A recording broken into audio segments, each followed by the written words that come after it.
Salut tout le monde, bienvenue pour ce nouveau rendez-vous du C'est lundi que lisez-vous. Donc comme d'habitude, on passe en revue mes lectures de la semaine passée, ma lecture en cours et mes lectures à venir.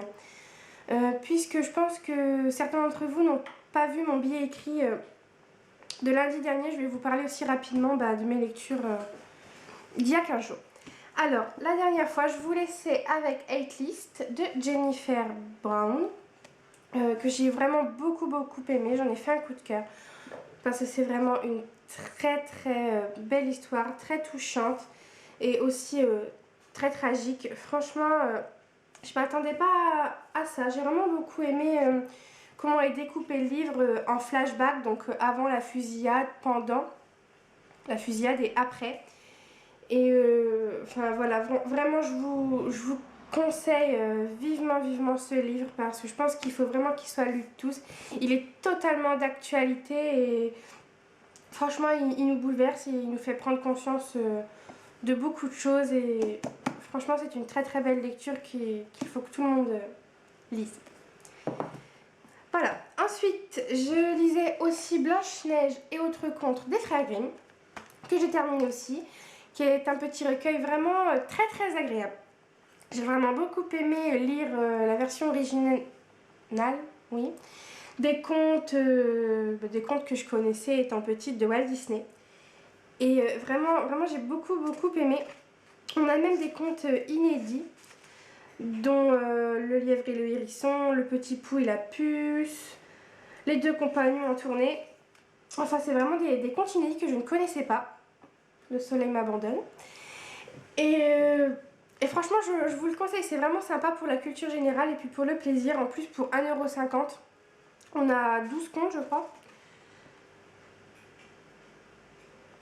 14 contes. Et franchement, ça vaut vraiment le coup. Moi, je pense aller m'acheter les autres recueils. Donc, des frères Grimm, il y a aussi Réponse et autres contes. Et il y a de Charles Perrault, Le petit chaperon rouge et autres contes. Donc, je pense que vraiment je perds mes mots. Me procurer. Parce que c'est vraiment une super petite lecture, lire un petit conte de temps en temps, c'est vraiment sympa. Ensuite, pour ma vraie lecture passée de cette semaine, il s'agit du Dernier Jardin, le tome 1 éphémère de Lorraine de Stefano, qui est un gros coup de cœur. Je regrette de ne pas l'avoir lu avant, mais tout compte fait, je suis bien contente de l'avoir lu maintenant parce que j'ai appris que le tome 2 sort au mois d'août. Et je suis tellement impatiente que tout compte fait, j'attendrai pas longtemps. Franchement, gros coup de cœur. J'ai adoré ce monde dystopique. C'est vraiment tordu. C'est très malsain, je trouve, comme monde parce que on a beau avoir éliminé toutes les maladies graves, le cancer, etc., qui nous faisaient mourir en fait. Et donc on a beau... on n'a plus de maladies, mais... comment dire, je sais plus, je sais je dis n'importe quoi. En fait, du coup, les jeunes femmes maintenant ne vivent plus que jusque 20 ans et les jeunes hommes jusque 25 ans. Tout ça pour avoir en fait une vie très courte mais sans maladie. Et c'est vraiment... j'ai vraiment trouvé, oui, l'ambiance en plus dans le manoir très malsaine. Je trouve Vong, je sais pas comment on dit. Enfin, le beau-père très malsain comme homme. Il m'a vraiment fait flipper.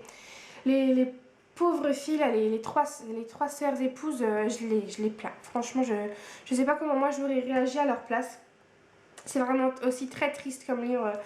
Enfin, franchement, j'ai pleuré à plusieurs reprises, surtout quand certaines sœurs épouses arrivent à leur âge limite et décèdent. C'est vraiment c'est très triste ces moments-là.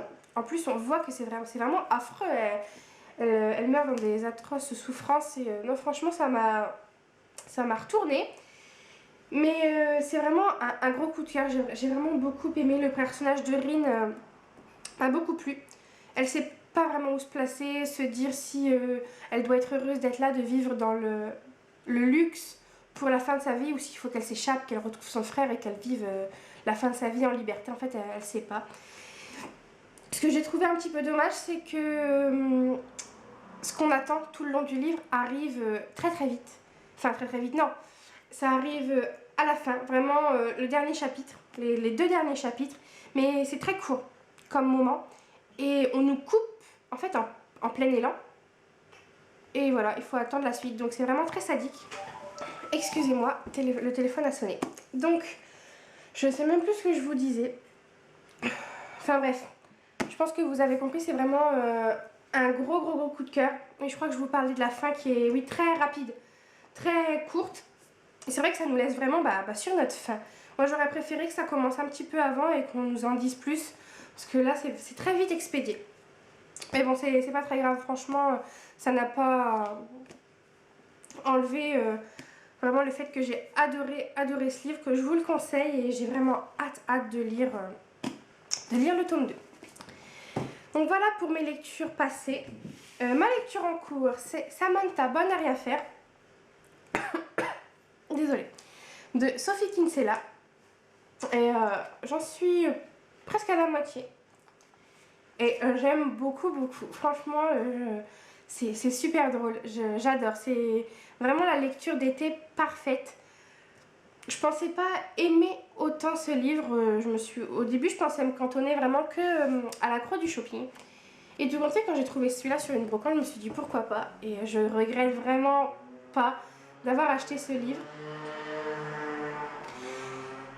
Et enfin, voilà. Franchement, il est très drôle, Samantha, et elle me fait trop rire. Elle est vraiment très cruche. En fait, parce qu'elle est avocate, une grande avocate dans un cabinet, et elle va faire une erreur, et elle va prendre peur, elle va s'enfuir.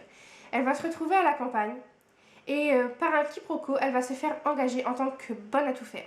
Sauf qu'elle n'a jamais touché un aspirateur de sa vie, elle n'a jamais fait la cuisine, enfin, elle n'a jamais fait les poussières, rien. C'était une avocate où elle passait son temps à travailler. Elle-même avait une femme de ménage. Et elle se retrouve à être bonne à tout faire. Et franchement, c'est drôle. Mais moi, ça me fait vraiment beaucoup rire. J'ai hâte de voir comment ça va terminer. J'espère qu'il va y avoir un petit soupçon d'histoire d'amour quand même. Sinon, ça serait pas drôle. Mais franchement, super bouquin. Je pensais pas aimer autant. C'est vraiment une super lecture que je vous recommande pour cet été. En plus, il fait beau, donc c'est parfait. Voilà, après ma lecture, pour ma prochaine lecture, ça sera Éternel, tome 6, pour toujours, donc d'Alison Noël, le dernier tome de la saga, que je vais lire en lecture commune, comme d'habitude avec mon amie Perrine, vu qu'on lit la saga ensemble. Voilà. Je sais pas à quoi m'attendre pour ce tome, j'espère que ça va bien terminer. Parce que j'avais trouvé la fin du tome 5 beaucoup trop prévisible. Et j'ai peur que ça soit pareil, mais je crois que Claudia, la webmise de lecture de livres, m'avait dit que la fin était bien et que j'allais aimer. Donc j'ai hâte de voir ce que ça va donner. Voilà, après je vous montre pas plus de lecture, puisque je vais vous tourner une autre vidéo, peut-être pas aujourd'hui, mais peut-être demain, je sais pas trop quand, pour vous montrer les livres que j'emmène en vacances. Et puis après, je vous parlerai de tout ça en rentrant, de ce que j'ai lu, de ce que j'ai pas lu, etc. Donc voilà, c'est tout pour moi pour ce C'est lundi que lisez-vous. J'espère que vous avez fait aussi de très belles lectures. Moi j'ai hâte d'aller me replonger dans Samantha Bonne à rien faire pendant que la vidéo charge sur YouTube. Enfin voilà, je vous fais plein de bisous. Ah oui, pour ceux peut-être qui voudraient savoir, aujourd'hui c'était les résultats pour mon concours infirmière que j'ai passé il y a un mois. Et je suis reçue, donc je suis vraiment très contente. Malheureusement, ou pas, je sais pas, mais je suis sur liste complémentaire, donc c'est-à-dire que je suis pas sûre d'être affectée à l'institut de soins infirmiers de ma ville. Donc on peut m'envoyer dans une ville à côté ou carrément dans un autre département, je sais pas.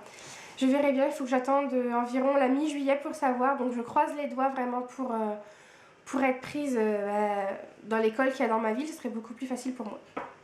Donc voilà, mais je suis reçue, donc je retourne à l'école en septembre et je suis vraiment très heureuse parce que cette année, avoir dû rentrer dans le monde du travail ne m'a pas vraiment plu. Moi, je préfère être à l'école. Donc voilà, je vous fais plein de bisous, je vous souhaite de très belles lectures. Profitez bien du soleil pour ceux qui sont en vacances.